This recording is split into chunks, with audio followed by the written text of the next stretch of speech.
Pastor leyó, muchas gracias, pastor, se pasó. Era hasta el 15 nomás. Se pasó, gracias por el apoyo. Eh, bien. Démosle entonces. Espera un poquito.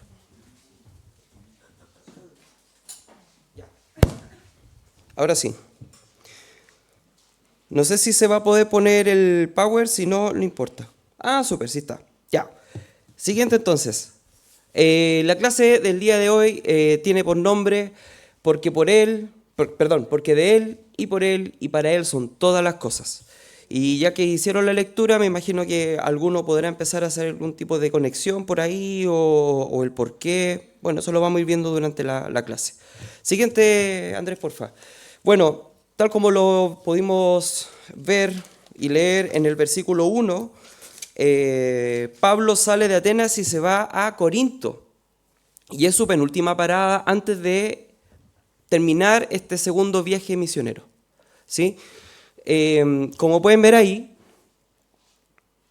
está muy cerca de Atenas. De hecho, está a 85 kilómetros desde Atenas llegando para ir a Corinto, sobre 85 kilómetros. Siguiente, Andrés. Y de repente, por lo menos a mí me ha pasado, no sé si a usted le ha pasado, pero que uno pierde referencia viendo el mapa tan chiquitito. Como que, ¿dónde estamos en realidad? No sé si le ha pasado a usted, a mí me ha pasado varias veces. Bueno, ¿dónde estamos puntualmente? ¿Por qué suena tanto esto? No está el láser. Bueno, donde dice Asia Menor, Grecia, es en ese sector donde está pasando todo esto, ¿ya? España, Italia, Grecia, en ese sector. Y puntualmente es la isla chiquitita que aparece ahí donde está justo el punto, más arriba. Ahí. Es ahí donde estamos ubicados, donde está pasando todo esto. Ya por si alguien necesitaba como reubicarse en el mapa, ahí estamos. Siguiente, por favor. Ya pues, entonces, haciendo un zoom, tenemos de nuevo el mapa en donde vimos que aparece Grecia, este pin muy grande, Acaya, ¿cierto? Y aparece Corinto y Atenas. Y tal como les dije, hay una diferencia de 85 kilómetros de una ciudad con otra. Siguiente, por favor.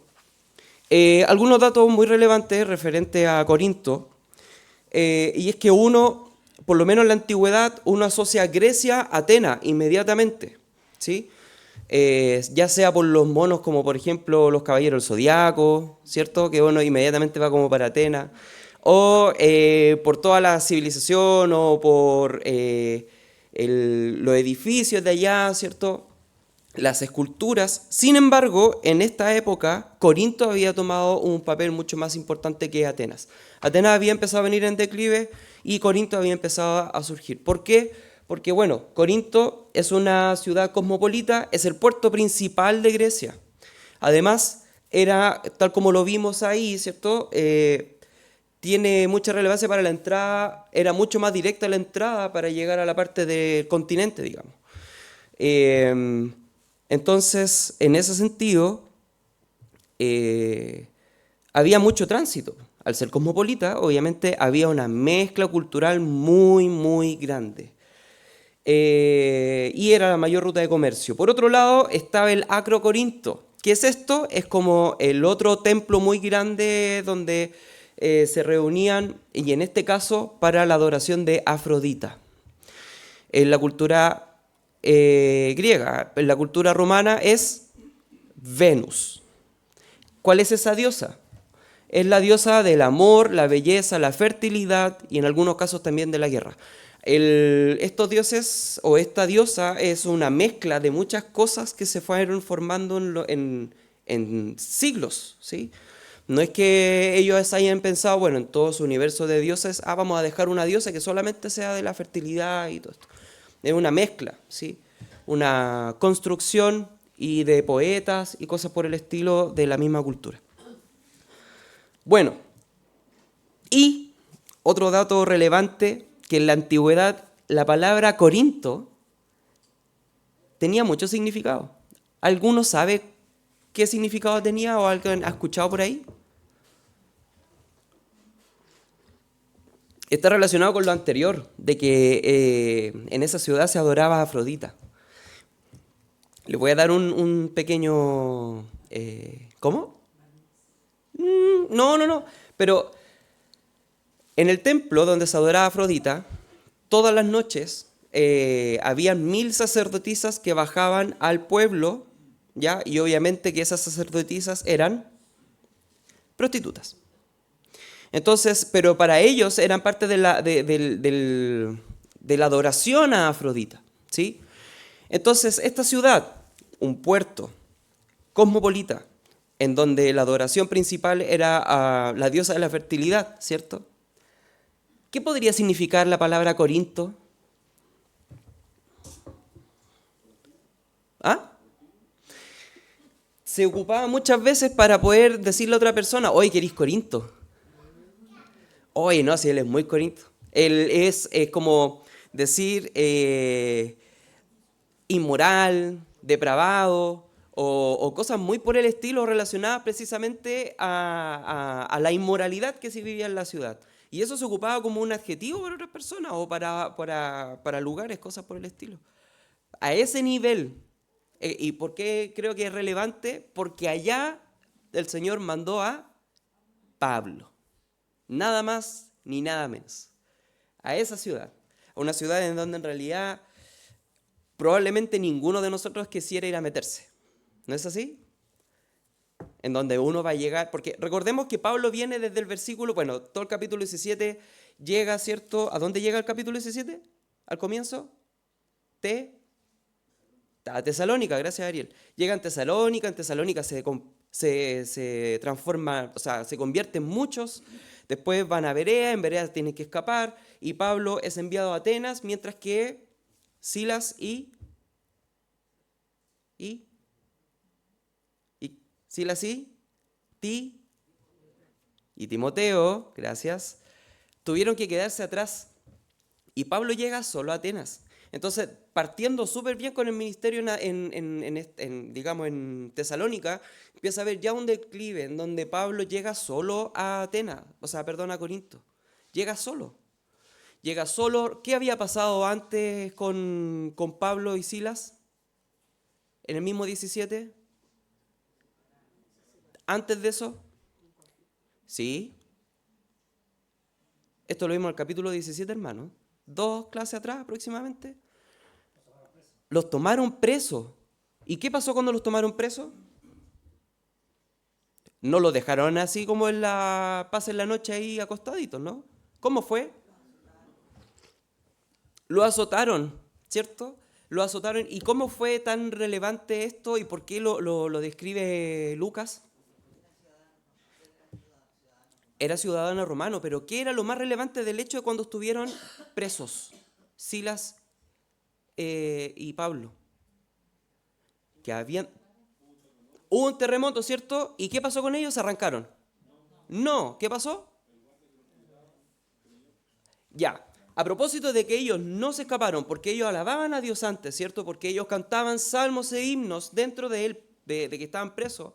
No estaban presos solamente sentados esperando, estaban con el capote, habían sido también maltratados, ¿cierto? Ellos, estando en toda esa condición, no se arrancaron, creyó, ¿cierto? Finalmente ahí cree el carcelero. Recordemos que antes había creído Lidia, también que era la vendedora púrpura, después había creído la que fue sacar el espíritu de adivinación, el carcelero, su familia, ¿cierto? Con todo este contexto, Pablo llega solo a Corinto. Entonces Pablo no es como que le pegaron los azotes, había estado en la cárcel y como que salió y llegó a Corinto y llegó renovado, así como que aquí no me ha pasado nada, sigamos adelante. O sea, Pablo viene con toda una carga física, una carga mental, una carga emocional, en donde Pablo llega solo a Corinto. ¿Por qué me gusta recalcar eso? Precisamente porque son una de las cosas que vamos a estar viendo el día de hoy. Porque tal como lo leyó el pastor en el comienzo, en el versículo 2 dice, y halló un judío llamado Aquila, natural de Ponto, recién venido de Italia con Priscila, su mujer, por cuanto Claudio había mandado a todos los judíos saliesen de Roma. ¿Sí? Siguiente, por favor. Claudio César. ¿Por qué salieron de Roma? Porque, bueno, actualmente aquí, en el capítulo 18 de Hechos, estamos entre los años 51 y 52 después de Cristo. ¿Sí? Un poquito menos de 20 años de la muerte de Jesús. Y resulta que ya había un alboroto, bueno, el pueblo judío estaba esparcido, muchos creyentes también, y recordemos que la palabra también ya se había esparcido por muchas partes. Para que vamos a hacer un repaso desde Hechos 2, ¿no? Muchos han creído. Claudio César da o manda este edicto de expulsión que es contra los judíos, y esto lo hace aproximadamente en el 48, por ahí, en donde todos los judíos, 50, todos los judíos que estaban allá en Roma, Italia, tienen que salir de Roma, son expulsados de Roma. ¿Por qué? Porque había mucho alboroto a propósito de Crestus. ¿Les suena a Crestus? ¿Cuál era el nombre de Jesús o del Mesías en griego? Christus. Es como usé Christus, es decir, como la... ¿Sí? Y aquí el tema es que algunos dicen de que no se puede referir, pero el tema es que como estaban tan lejos en realidad y probablemente por un tema también idiomático, no le decían Christus directamente y había aquí cierta diferencia. El punto es de que había mucho problema en la ciudad de Roma a propósito de que habían esta pugna o porque cristianos que estaban predicando a Cristo dentro de la ciudad. Entonces Claudio muy sabiamente dijo, bueno, todos los judíos fuera de la ciudad. Y se fueron. Y por eso estaba Priscila con Aquila en, ¿dónde? Corinto. Gracias. En Corinto. Ya. ¿Estamos claros hasta ahí, cierto? ¿Alguna duda, consulta? ¿No? Ya. Versículo 3. Fue a ellos, y como era del mismo oficio, se quedó con ellos y trabajaban juntos, pues el oficio de ellos era hacer tiendas. Y esto de hacer tiendas, uno lo puede ver como que es como que trabajaran con cuero.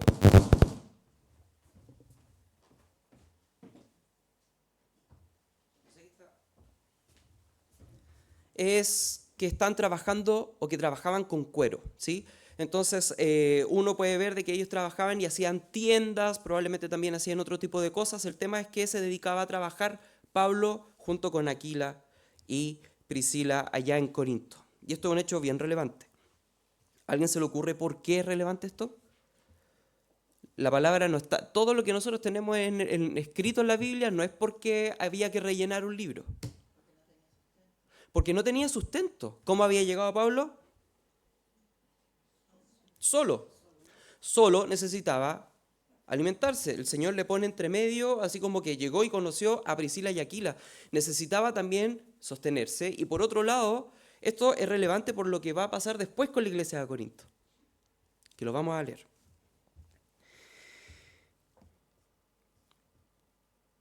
Versículo 4.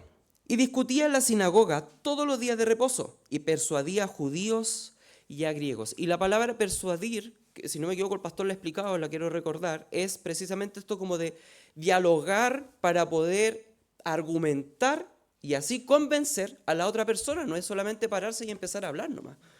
¿Sí? O sea, aquí hay un diálogo en donde también la persona persuade al otro. Pablo persuadía a los judíos. Lo vimos como Pablo magistralmente en Hechos 17, justo en Atenas, ¿cierto? Sin citar la palabra, así como, bueno, recuerden que en Deuteronomio tanto, parafraseando todo, evangeliza, ¿cierto? Entonces Pablo muy inteligentemente sigue haciendo lo mismo y aquí, como dice también, con judíos, es decir, ocupaba la palabra también, pero también con griegos. 5. Y cuando Silas y Timoteo vinieron de Macedonia, Pablo estaba entregado por entero a la predicación de la palabra, testificando a los judíos que Jesús era el Cristo. ¿Dónde estaba Timoteo y Silas? ¿O dónde habían quedado?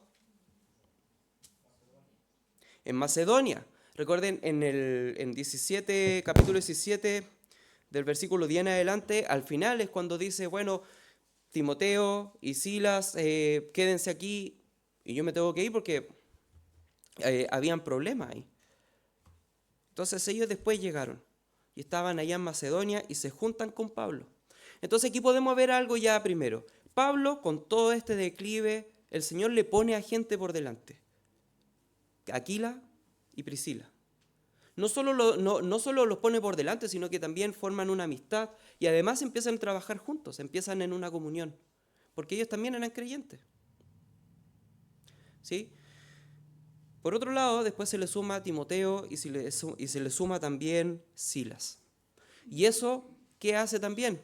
Fortalecerlo aún más y animarlo, precisamente porque la comunión para cualquiera de nosotros es elemental, no es algo como cotidiano, no es como, no, si yo tengo hermanos, somos un cuerpo.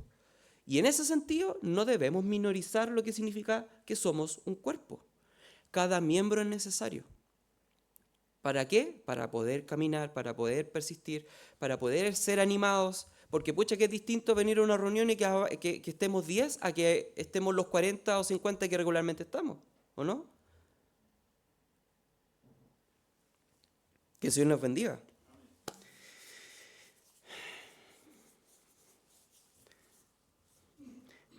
Antes de entrar al 6, ¿se acuerdan que les dije que era relevante porque o por qué era relevante que Lucas describía que Pablo trabajó con Silas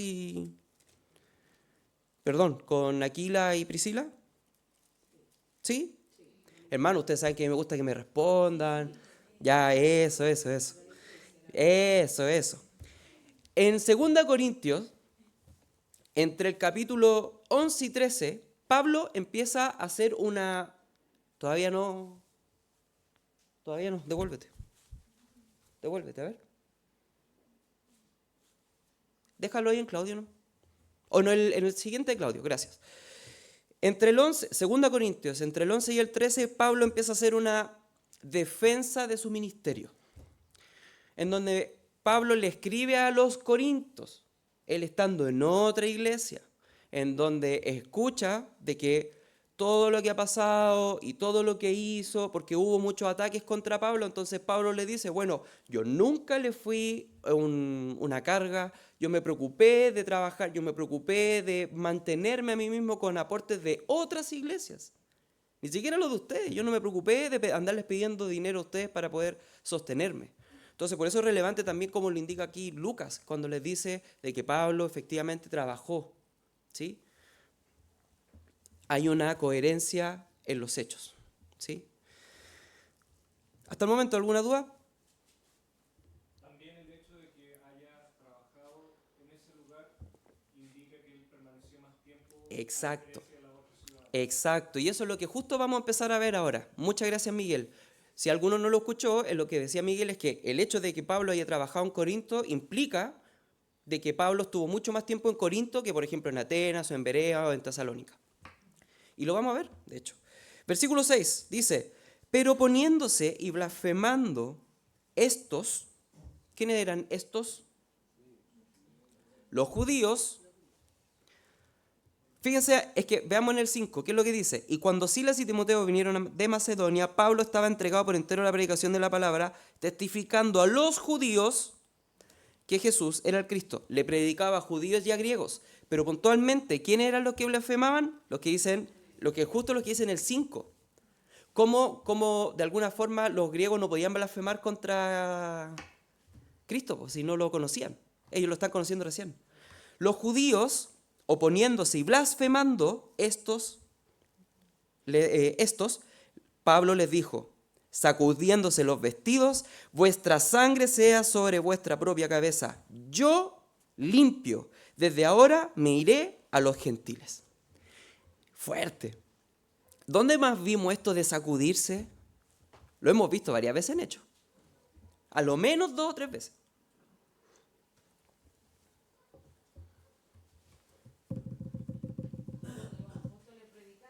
¿Ya? Exacto, muy bien, Nelly. Muy bien, Nelly. También lo hemos visto en Hechos. El mismo caso, que cuando iban y les predicaban y no lo recibían, me voy de aquí. Pedro no hizo eso también. Pedro también lo hizo. ¿Qué implica esto de limpiarse y sacarse en este caso, Dice, sacudiéndose los vestidos, vuestra sangre sea sobre vuestra propia cabeza. A ver, Pablo le predicó a los judíos, iba a las sinagogas, los persuadía, no solamente iba y les predicaba un nuevo evangelio, sino que los intentaba, hermanos judíos, miren, esto es lo que pasa, vamos a la Escritura, no lo pescaban y aún así más blasfemaban contra Cristo. Pablo llega a un momento que también por celo, más que por él mismo, por celo a Cristo, a Jesús, al sacrificio que hizo Jesús, dice, ¿saben qué, judíos? Hasta aquí nomás yo llego. Vuestra sangre sea sobre vuestras cabezas. Es su responsabilidad lo que ustedes están tomando ahora como decisión. Así que yo me limpio de esto, me saco de toda esta responsabilidad, de todo lo que hemos compartido, yo me voy y yo limpio. Porque yo me preocupé de predicarles, me preocupé de persuadirles, me preocupé de buscarles y poder mostrarles todo lo que ustedes se han negado a recibir. ¿Se entiende ahora la idea? ¿Qué nos deja eso como enseñanza?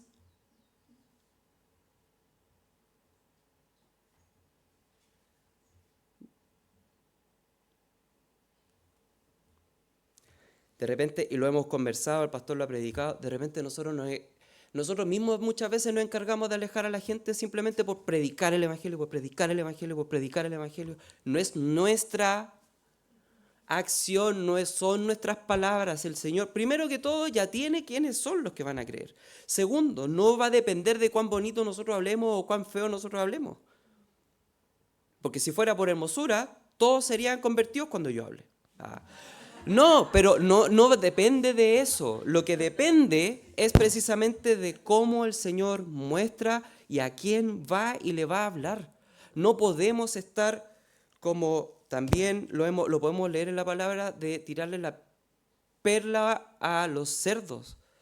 Y es una frase súper fuerte, porque pucha, uno igual está como, pero ¿cómo no voy a seguir predicando si el Señor es lo que a mí me manda, po? Pero ¿cómo no les voy a predicar si se van a perder? Pero es que si yo no les predico estoy siendo egoísta. O no, es que, hermanos, una vez, 2 veces, ya 3 veces. Pero si usted ve que hay una negación constante ante la palabra del Señor, hermano, retírese. Porque a lo mejor no es suya la obra, va a ser el Señor va a ocupar a otra persona. O puede que el Señor no ocupe a nadie y esa persona no sea salva nomás. Y esa persona puede estar dentro de nuestras propias familias, dentro de nuestro mismo núcleo o círculo cercano, y esas son cosas que nosotros no podemos pelear ni contender contra el Señor. Ojo con eso, porque muchas veces con el afán de querer como compartir lo que por gracia nosotros hemos recibido y mostrar el amor, hermanos, no van a entender. No van a entender. Y lo único que vamos a hacer va a ser poner una pared más gruesa y más grande que la pared de Jericó frente a una posibilidad que el día de mañana alguien pueda llegar y predicar. Puede pasar, si el Señor es soberano y Él hace como Él quiere. Pero no podemos nosotros estar constantemente tratando de persuadir a alguien que no va a querer escuchar. Y con esto paso al siguiente versículo. Cuando yo me dedicaba a hacer clases, una vez leí la siguiente frase que me dejó marcado y que creo que lo podemos aplicar ahora. No podemos enseñarle a alguien, nosotros docentes, no podemos enseñarle a alguien cuando esa persona ya decidió no aprender. No podemos enseñarle a alguien cuando esa persona ya decidió no aprender. Que si decidió no aprender, esa persona cerró la puerta a cualquier situación o cualquier posibilidad de ser enseñado o de mirar las cosas de una manera distinta. ¿Dudas? Sigamos. Desde ahora me iré a los gentiles. Y saliendo de allí, versículo 7, se fue a la casa de uno llamado Justo, temeroso de Dios, el cual estaba junto a la sinagoga. Estaba la sinagoga aquí, la casa de Justo estaba al lado. Claro, me voy de la sinagoga y se va a la casa de al lado. Molesta a los judíos, pues imagínense que ya no querían nada más con Pablo, lo blasfemaban y Pablo dice, muy bien, al lado.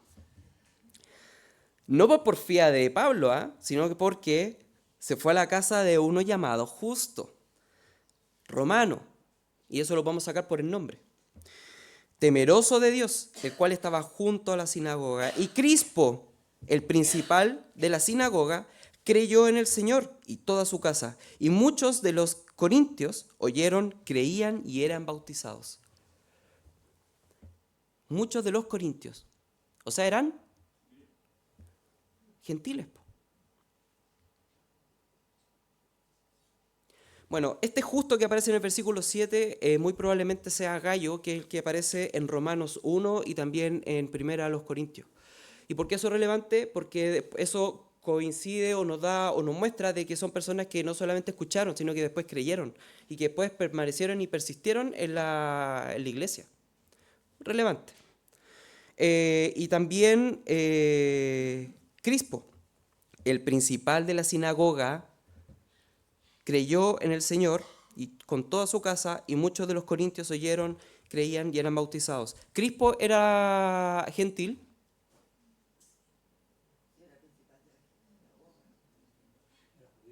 Era judío. Me gusta hacer estas preguntas porque de repente uno las pasa de largo nomás y creen que son puros gentiles. Crispo, principal de la sinagoga, judío, creyó él y toda su casa. ¿Se cuenta que al final el Señor hace como quiere? O sea, creyó un gentil, justo, y además cree Crispo, y cree con él toda su casa, y era uno de los principales de la sinagoga, no era el sumo sacerdote de esa sinagoga, no era uno de los principales. Recordemos que en la sinagoga habían ciertos maestros que llevaban la batuta, ¿sí? Que eran de los que mandamasas, digamos. Y oyendo, y creían y eran bautizados, y esto aquí también es relevante. ¿Por qué? Porque ¿qué nos indica? Siempre hay un patrón. Aquellos que escuchan la palabra y creen, ¿qué tienen que hacer? El primer acto es bautizarse. Relevante. Y lo podemos ver en todos hechos. Creían, escuchaban, creían, se bautizaban, escuchaban, creían, se bautizaban. Y después de bautizarse, ¿qué hacían? Se iban para cualquier lado. No, escuchaban, se convertían, se bautizaban, perseveraban en la iglesia, en comunión. O sea, el bautismo, sí, yo he escuchado muchas veces que dicen el bautismo, pero si el bautismo es una muestra, es un hecho que le muestra a la sociedad o a un público de que ahora yo voy a morir para el pecado y voy a resucitar para la vida, de que he creído en Cristo. Pero precisamente es un hecho muy relevante. Hay algunos de nosotros que habíamos sido bautizados, por ejemplo, cuando nacimos. Yo fui bautizado cuando era niño, guagua en realidad, ¿sí? Pero eso no quiere decir de que yo haya creído como guagua, como bebé. Al contrario, yo como bebé, yo no me acuerdo nada cuando era bebé. Nada. Entonces, ¿cómo voy a hacer o voy a decir, no, yo soy cristiano por haber recibido un bautismo que me fue impuesto? El bautismo, lo relevante de esto es que es una decisión personal. Y aquí donde podemos ver precisamente en todo el libro de Hechos, y lo que podemos ver después en las cartas, es que los bautismos siempre eran en adultos. ¿Por qué en adultos? Porque el adulto o un joven es capaz de tomar una decisión consciente de que Cristo ahora es su Salvador. ¿Amén? Y por eso es relevante también el bautismo. Y por eso es relevante no solo el querer bautizarse, sino también después congregarse. Porque la congregación también es una muestra de frutos de que Cristo ahora ha hecho parte de nosotros de una iglesia y que debemos congregarnos en ella. ¿Sigamos? ¿O dudas hasta el momento? Bueno, si alguien tiene dudas del bautismo después, se puede acercar al pastor, al Ariel, Miguel, a mí, o si tiene alguna duda, lo podemos ir conversando. Versículo 9. Entonces el Señor dijo a Pablo en visión de noche: no temas, sino habla y no calles, porque yo estoy contigo y ninguno pondrá sobre ti la mano para hacerte mal, porque yo tengo mucho pueblo en esta ciudad. Pablo, ¿cuándo más tuvo una visión? ¿Había tenido visiones antes, Pablo? ¿Cuál? El varón macedonio. ¿Se acuerdan de que él quería ir para un lado y después decía, no, vamos para allá? Y el Espíritu decía que no, y el Espíritu decía que no, y después tuvo un sueño y dice, no, para Macedonia. Pero la conversión de Pablo ahí no fue una visión. Jesucristo se le presentó ahí mismo. ¿Por qué hago esta mención? Porque Pablo, es importante de que Jesús mismo anima a Pablo aquí. Pregunta, ¿Pablo tenía el Espíritu Santo en él? Sí, pues.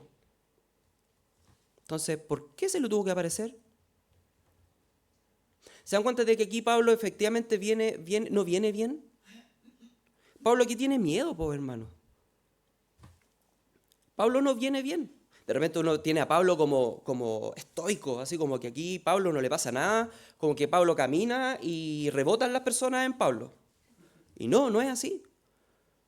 Pablo tenía miedo. Pablo tenía probablemente dudas. Recordemos cómo era la ciudad de Corinto. No era cualquier ciudad. Algunos pesados podrán decir llegó al paraíso. No, porque es puerto, ¿no? Es un chiste fome.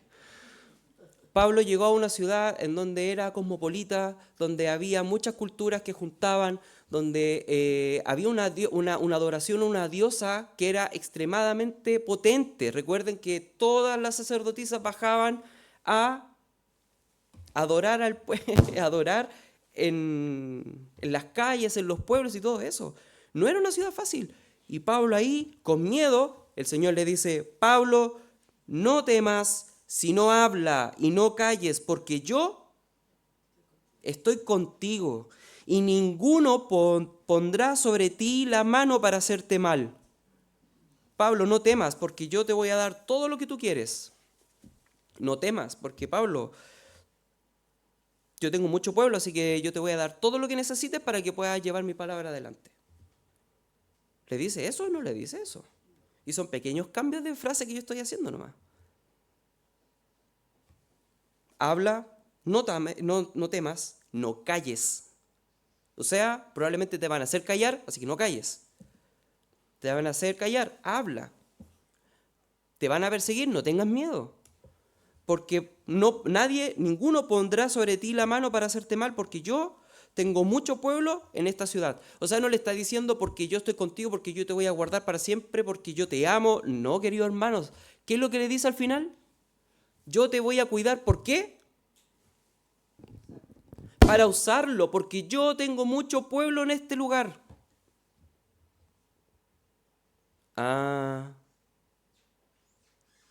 ¿Tiene relación con la iglesia perseguida o no?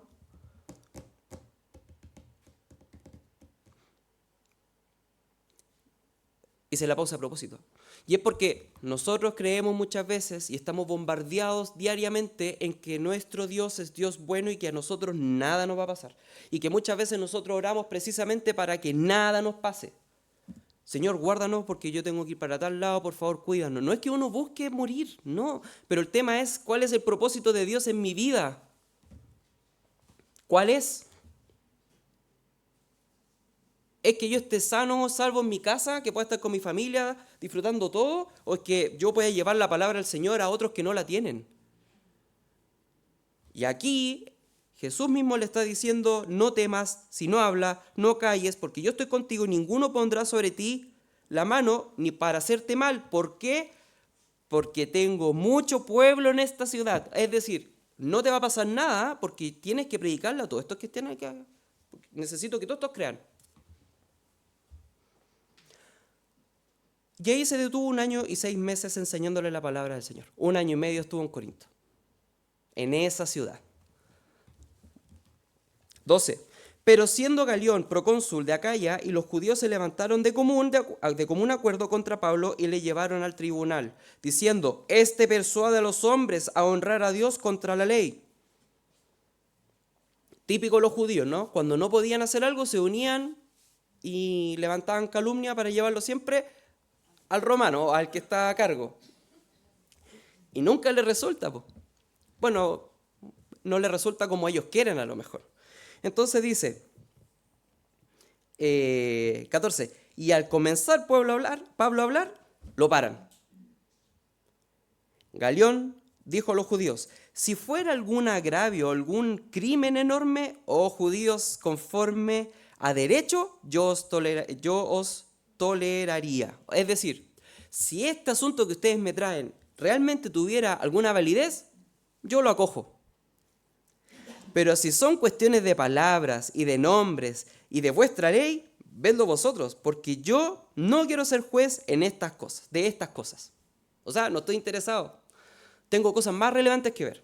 O sea, si ustedes están enojados porque él, en vez de decirle que el Mesías ha de venir, que el Mesías vino, y de que en realidad el Mesías no se llama Yeshua, pero no se llama, tiene tal X nombre, pero se llama Jesús.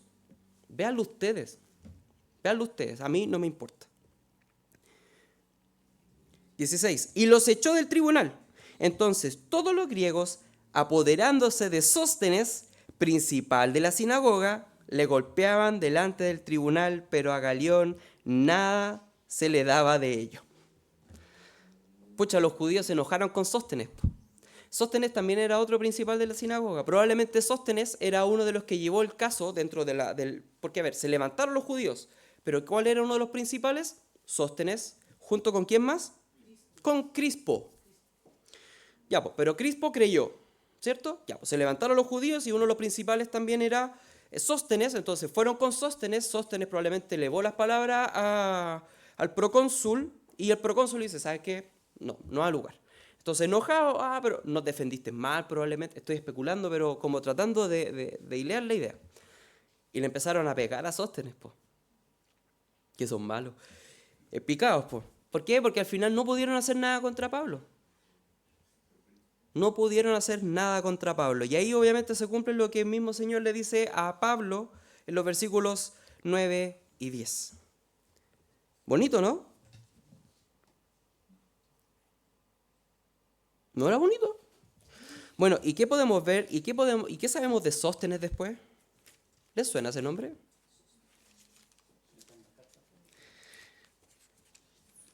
No lo busque, lo voy a leer yo. Primera a los Corintios 1:1. Pablo, llamado a ser apóstol de Jesucristo por la voluntad de Dios, y el hermano Sóstenes, a la iglesia de Dios que está en Corinto. Creyó. ¿Habrá creído porque se enojó con los judíos y dice, me voy de ustedes, me voy a ir a creer mejor? No, claramente que no. ¿Se dan cuenta que, y lo podemos ver una y otra vez, que el camino del cristiano no es tan sencillo? La diferencia es donde nosotros tenemos puesta nuestra esperanza. ¿Qué es para nosotros la prioridad? Si nuestro bienestar aquí en la tierra, o entender de que todo lo que nosotros hacemos es para el Señor y que ya estamos en una eternidad. Por eso el nombre de la clase es para Él y por Él y para Él, son todas las cosas. Porque para Él y para Él. No, siga avanzando, Andrés. Porque para Él y por Él. Perdón, porque de Él y por Él y para Él son todas las cosas. De Él depende todo, no es nuestro. Si usted ha sido salvado, hermano, si usted ha creído en Cristo, si usted se ha bautizado, no es que la vaya a pasar mal todos los días, pero es que su prioridad ya no debe estar aquí. Su prioridad, como dice el nombre, prioridad es Cristo. Es Jesucristo. Esa es la prioridad. Para allá tenemos que apuntar. Todo lo que nosotros podamos vivir acá, tenemos que ponerlo en oración, no estar ansiosos, confiando que el Señor tiene todo bajo control, tal como lo hizo Pablo aquí cuando llegó solo a Corinto. Y lo que tengamos que vivir, vamos a tener que vivirlo, pero teniendo la fe y la confianza de que el Señor tiene todo bajo control. Hermano, pero es que estoy súper enfermo, el Señor tiene el control. Hermano, pero es que yo me congrego solo, el Señor tiene el control. Hermano, pero es que mi familia no cree, es que aquí es que cae. Hermano, el Señor tiene el control de todo. Consideremos ya para ir finalizando, ya que me quedan recién 5 minutos. 1. El desánimo de Pablo en su segundo viaje, y eso lo estábamos viendo, ¿cierto? ¿Y por qué yo digo que es en desánimo? Porque en 1 Corintios, en el capítulo 2, del 1 al 3, dice lo siguiente. Lo leo yo, no se preocupe. Lo tengo acá. Dice, del 1 al 3. Así que, hermanos, cuando fui a vosotros para anunciaros el testimonio de Dios, no fui con excelencia palabras o sabiduría, pues me propuse no saber entre vosotros cosa alguna, sino a Jesucristo y de este crucificado. Y estuve entre vosotros con debilidad y mucho temor y temblor. Se comprueba, Pablo no estaba bien. 2, la importancia de la iglesia. La importancia de la iglesia, comunión y compañerismo. Y eso lo vimos con Pablo. Cuando llega estaba solo, el Señor le pone adelante a Aquila y Priscila, comunión, y después llega y Silas y Timoteo, comunión. Y después empiezan muchos más a creer. La importancia del compañerismo, de estar presentes. 3, sobre nuestra comunión con Dios en todo momento. Y lo podemos ver cuando Pablo, muy contrito, muy triste, con muchos problemas, el Señor se le aparece y lo anima. No lo anima a deja todo de lado, lo anima a seguir, sin importar lo que pueda venir más adelante. ¿Cierto? ¿Es así o no? Ya. Y finalmente, ahora sí, Andrés, y ahí con esto terminamos. Son 3 versículos que quiero que solamente los tengamos en mente. Primer versículo, Santiago del 1 al 4 dice: ¿de dónde vienen las guerras y los pleitos entre vosotros? ¿No es de vuestras pasiones las cuales combaten en vuestros miembros? Codiciáis y no tenéis, matáis y ardéis de envidia, y no podéis alcanzar. Combatís y lucháis, pero no tenéis lo que deseáis. ¿No les suena eso a ustedes? Me saco la mugre trabajando y no me puedo comprar el auto que quiero. Le predico a mi hermano, le predico a mi hermana todos los días y no tengo lo que quiero.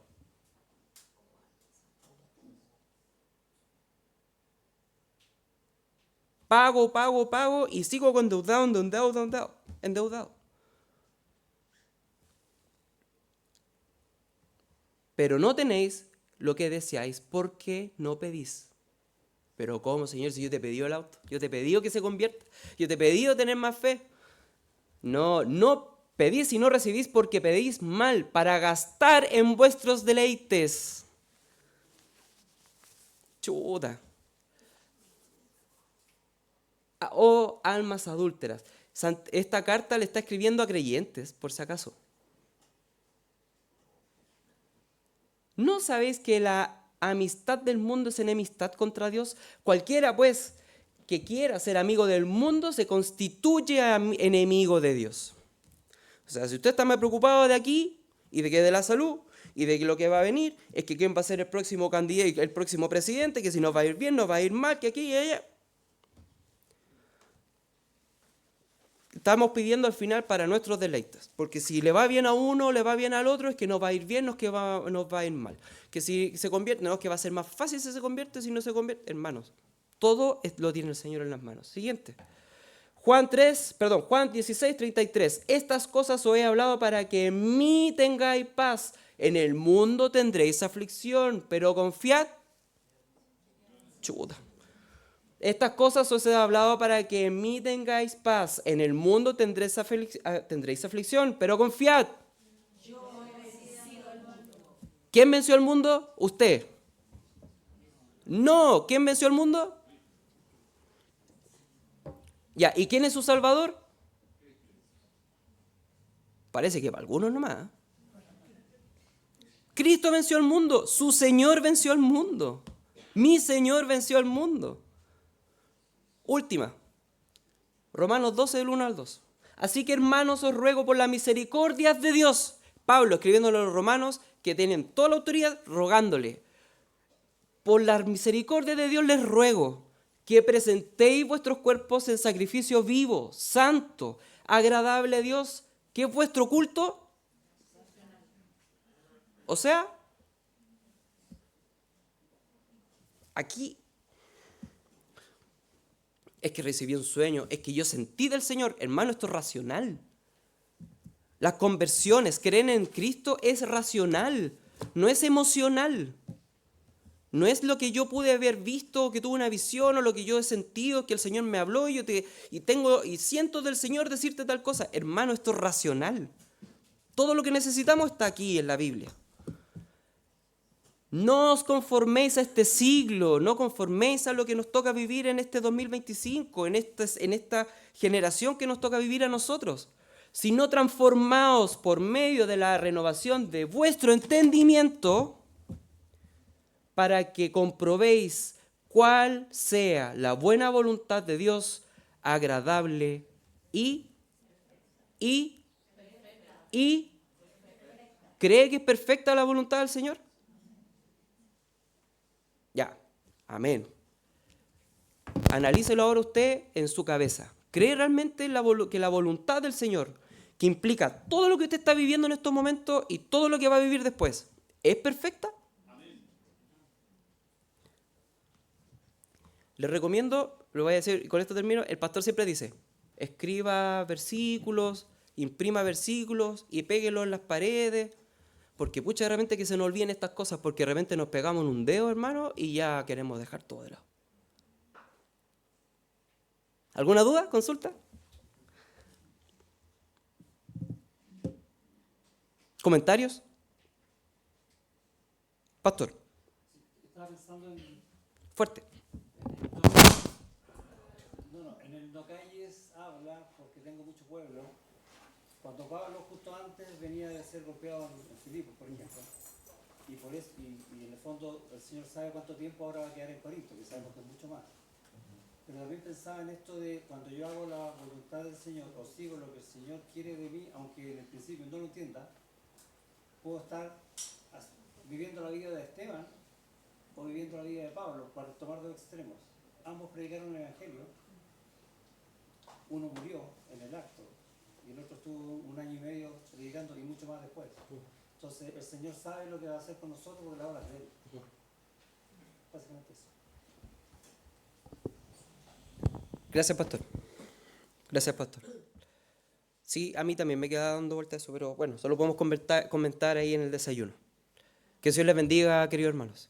Que el Señor nos bendiga. ¿Cómo les fue a los más pequeños? ¿Qué aprendieron?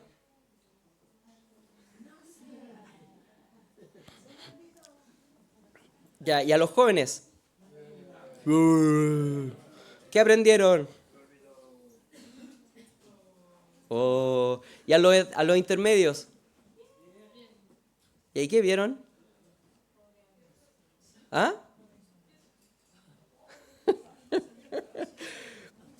¿Y a los adultos cómo nos fue? ¿Qué aprendimos?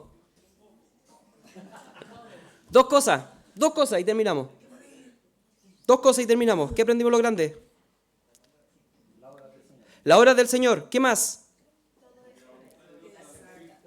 ¿Ah? La voluntad del Señor se va a cumplir siempre. Carla, ¿qué dijiste tú? Que todo es por Él, para Él. No, es, ¿cómo es?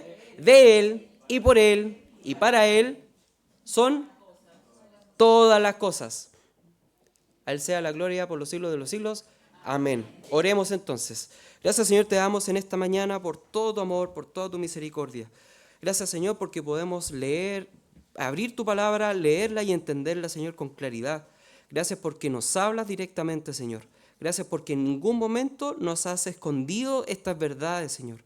Al contrario, siempre nos quitas este velo que muchas veces nosotros mismos nos colocamos delante de nuestros ojos y que no entendemos, porque no nos calza, porque no lo entendemos, porque cómo puede hacer esto así, por qué, Señor, esto sí es una injusticia. Señor, permítenos entender tu magnitud, Señor, entender lo que tú eres realmente, de que eres el Dios creador y que aún así nos has mirado con amor, con misericordia a través de tu Hijo para apartarnos para tu gloria.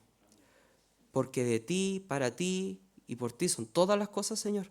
Permítenos vivir siempre anhelando hacer todas las cosas para ti, Señor. Buscando agradarte, devolver, aunque sean un poquito, Señor, todo lo que tú has hecho por nosotros, por amor, por gratitud, porque sin ti, Señor, estaríamos separados eternamente de ti. Gracias por todo tu amor, bendícenos, Señor, desde el más pequeño, Señor, hasta el con más trayectoria, Señor. Y ahora que podamos disfrutar un rico momento de comunión, y todo esto te lo queremos agradecer, Padre amado, en el nombre de tu Hijo Jesús, nuestro Señor y Salvador. Amén.